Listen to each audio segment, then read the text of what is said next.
साथियों नमस्कार। आज हम EPS 95 पर बात कर रहे हैं। अभी तक जो समाचार है कि अभी तक पेंशनरों को निराशा ही हाथ लगी है। काफ़ी संख्या में संसद सदस्य ने स्थगन प्रस्ताव लोकसभा में पेश किया, लेकिन उस पर अभी तक कोई चर्चा नहीं हुई है। इससे सरकार की मंशा का पता चलता है। और दूसरी ओर हमारे पेंशनर भी हैं, लगता है वो भी सच्चाई जानने को राजी नहीं है। आज डेली आप देखिए न्यूज सोशल मीडिया पर और ये फेक न्यूज चैनल है, डेली कुछ ना कुछ नए नए हो रहे हैं कि 28 तारीख से पेंशन मिलना शुरू हो जाएगा या 20 तारीख से मिलना शुरू हो जाएगा, पैसे सीधे खाते में आएंगे। इस तरह की सोशल मीडिया पर ऐसे चैनलों के फेक न्यूज के भरमार है। तो आज हम इसी पे आपको सच्चाई बता रहे हैं कि एक्चुअल में क्या है, मोदी जी की कथनी और करनी में कितना अंतर है। संसद में मोदी जी का भाषण और सांसदों का भाषण आपको सुना रहे हैं और इसके बाद आपको हम दिखाएंगे कि आगे क्या है जो आपको हम बताते हैं। पहले भाषण सुन लीजिए मोदी जी का और सांसदों का। किसी को 25 रुपए, किसी को 50 रुपए, किसी को 250 रुपए, ये देश में चलता था। मैंने कहा भैया इन लोगों को ऑटो रिक्शा में वो पेंशन लेने जाने का भी खर्चा उससे ज्यादा होता होगा। किसी ने मांग नहीं थी, किसी मजदूर संगठन ने मुझे आवेदन पत्र नहीं दिया था।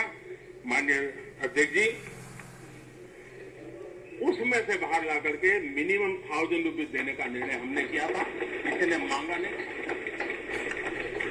मुझे आपने सुन लिया ना, मोदी जी कहते हैं कि जो 1000 रुपये पेंशन बढ़ाया गया था 2014 में, तो क्या किसने मांगा था क्या? आखिर कितना दर्जा दिली है ये, कितना सच है और कितना झूठ है, ये अभी आपको अगले वीडियो में देख लीजिए, पता लग जाएगा। आप सोचिए इस आज के जमाने में उस 1250 पेंशन में क्या होगा। तो 2013 में एक कमेटी बिठाई गई।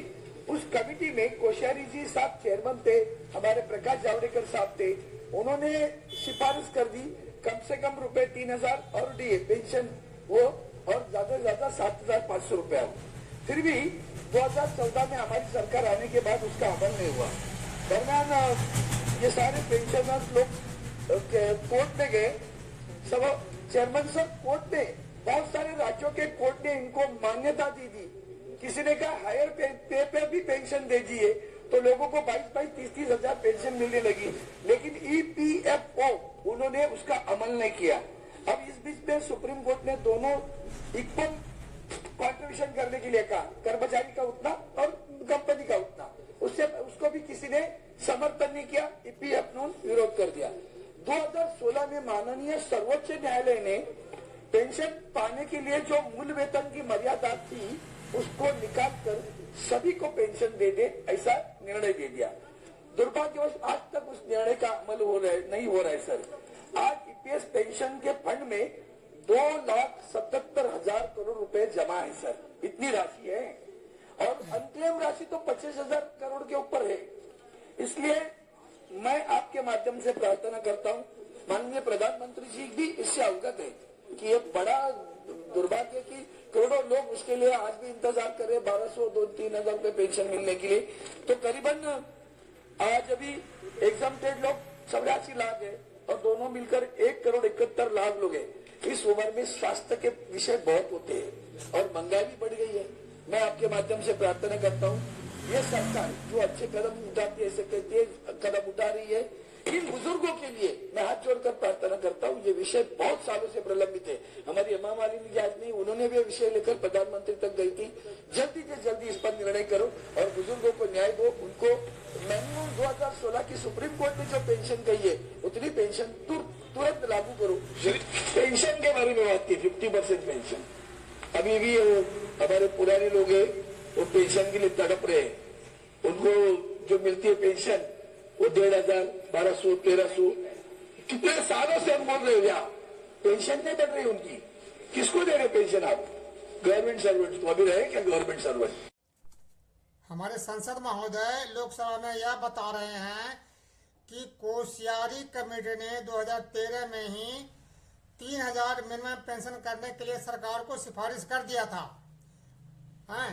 और मोदी जी क्या कह रहे हैं कि किसी यूनियन ने किसने हमसे कहा था क्या किसने कौन सी कमेटी क्या सिफारिश कर रही है, क्या उनके कोई जानकारी नहीं था? उनको सब जानकारी है, मगर सिवा जनता को भरमाने के अलावा और झूठ के अलावा ये कुछ नहीं है।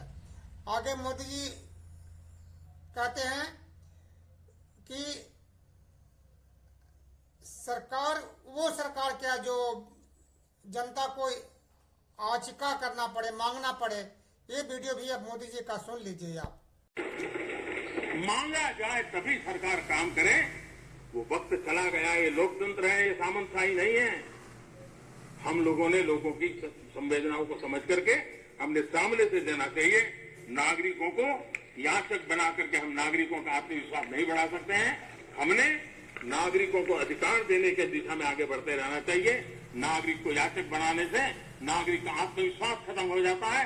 नागरिक का सामर्थ्य पैदा करने के लिए, उसका आत्मविश्वास पैदा करने के लिए हमारे कदम होने चाहिए और हमने इस दिशा में कदम उठाए हैं। सुना आपने? इस वीडियो में मोदी जी संसद में ये बता रहे हैं ये लोकसभा अध्यक्ष को कि जब मांगा जाए तभी सरकार काम करे, जनता को कुछ दे, तो ये लोकतंत्र नहीं है।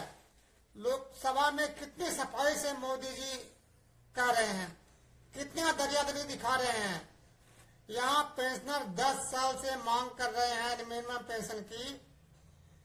कितने लोग मांग करते करते स्वर्गवास हो गए और मोदी जी कह रहे हैं कि मांगने पर दिया तो क्या दिया। वाह, कितने दरियादिली है।